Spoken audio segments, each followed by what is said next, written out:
आओ बच्चों, आज तुम्हें अकबर और बीरबल की एक ऐसी मजेदार कहानी सुनाता हूँ जिसमें न सिर्फ हंसी है बल्कि एक गहरी सीख भी छिपी हुई है। बात उस समय की है जब सम्राट अकबर ने अपने दरबार को एक बार फिर से सजाया था।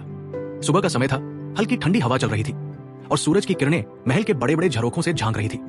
अकबर का दरबार भरा हुआ था, मंत्रीगण अपनी अपनी कुर्सियों पर बैठे थे और दरबार में उत्साह का माहौल था। अकबर ने सोचा कि क्यों ना आज कुछ दिलचस्प किया जाए। उन्होंने दरबारियों की ओर देखा और कहा, आज मैं आप सबके लिए एक मजेदार सवाल लाया हूं, लेकिन इसका जवाब सिर्फ बीरबल ही देगा। बीरबल, जो हमेशा की तरह शांत और मुस्कुराते हुए बैठे थे, समझ गए कि बादशाह आज कुछ खास सोच रहे हैं। अकबर ने अपना सवाल बड़े ही नाटकीय अंदाज में पूछा, बीरबल, क्या तुम ये बता सकते हो कि हमारे पूरे राज्य में कुल कितने कुएं हैं? सवाल सुनते ही दरबार में सन्नाटा छा गया। ये सवाल इतना अजीब और अप्रत्याशित था कि हर कोई सोच में पड़ गया। कुछ दरबारियों ने बीरबल की ओर देखा और मन ही मन सोचा, इस बार तो बीरबल फंस ही गया। लेकिन बीरबल के चेहरे पर कोई शिकन नहीं थी।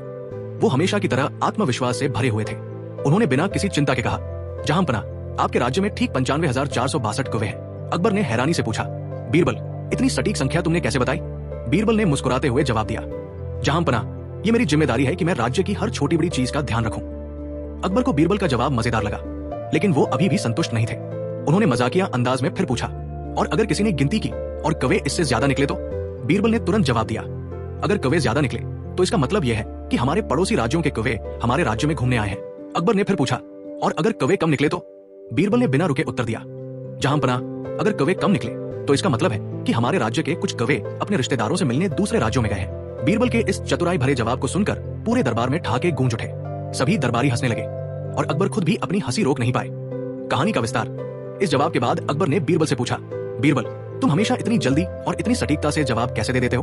बीरबल ने मुस्कुराते हुए कहा, जहांपना, हर सवाल का जवाब हमारे चारों ओर मौजूद होता है, बस उसे देखने और समझने की जरूरत है।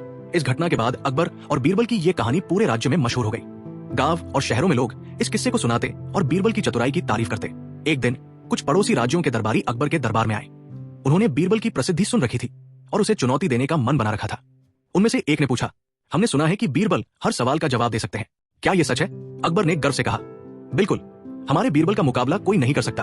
दरबारी ने कहा, तो मैं एक सवाल पूछता हूं, अगर बीरबल इसका सही जवाब दे देते हैं तो मैं मान जाऊंगा कि वो सबसे बुद्धिमान है। अकबर ने सहमति दी और दरबारी ने सवाल किया, अगर हमारे राज्य में कुएं नहीं होते तो क्या होता? सवाल सुनकर दरबार में हलचल मच गई। ये सवाल इतना अजीब और अप्रत्याशित था कि कुछ देर तक सन्नाटा छा गया। लेकिन बीरबल हमेशा की तरह शांत और आत्मविश्वासी थे। उन्होंने कहा, जहांपना, अगर कुएं नहीं होते तो हमारे राज्य में पक्षियों की दूसरी प्रजातियां इस कमी को पूरा कर देती। प्रकृति हमेशा संतुलन बनाए रखती है। दरबारी बीरबल के जवाब से प्रभावित हुए और बोले, हम आपकी बुद्धिमानी के कायल हो गए। अकबर ने गर्व से कहा, मैंने पहले ही कहा था कि मेरे बीरबल का मुकाबला कोई नहीं कर सकता।